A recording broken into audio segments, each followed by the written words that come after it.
Thomas the Tank Engine is very proud of his branch line. Every day he runs happily back and forth with his two coaches, Annie and Clarabelle. One morning, as he puffed into the junction, he found Bertie the bus waiting for him. "I've been given a special job tomorrow," called Bertie. Thomas was confused. "Special job? What sort of special job?" "There's going to be a wedding in the village," said Bertie, "and I'm going to take all the wedding guests there." "Huh," huffed Thomas. "Why would they want to take a silly bus like you when they could ride in a smart tank engine like me?" "Perhaps they don't want to be bounced about," laughed Bertie, and before Thomas could say another word, Bertie sped away. Thomas was jealous and sulked for the rest of the day. The next morning, he was still grumbling. He collected his passengers from the big station and started away. But as he passed the bus depot, he saw Bertie. "I'll tell you all about the wedding," called Bertie as he passed. Thomas was cross and went red in the face. But as they neared the junction, Thomas suddenly noticed something. There on the platform stood two smartly dressed figures talking to the station master.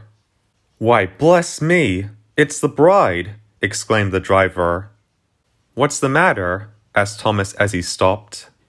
"We've got a wedding to get to," explained the bride's father, "but our car has broken down. Now we'll be late." Thomas was concerned, but then he had an idea. "Why don't we take you there? If Toby can come and collect my passengers, we can take you straight to the top station, and you might make it in time." "Splendid idea," said the station master, and he hurried away to make the arrangements. Soon all was clear, and the bride and her father quickly aboarded Annie.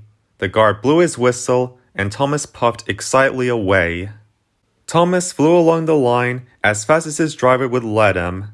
He sped past bridges and fields, and a very surprised Terence. Come along," he called happily to his coaches. He whooshed into the tunnel, and at last, the top station came into view. "Thank you, Thomas," smiled the bride. "What would we have done without you?" Just then, Bertie hurried into view to take the bride on. "Thank goodness you're so fast," said Bertie. "We would have been in trouble without your help." "I'm just glad I made it to the wedding after all," smiled Thomas. "Or as far as I could go anyways." The two friends laughed happily as Bertie sped away. Thomas watched him until he was out of sight, satisfied with his morning's work.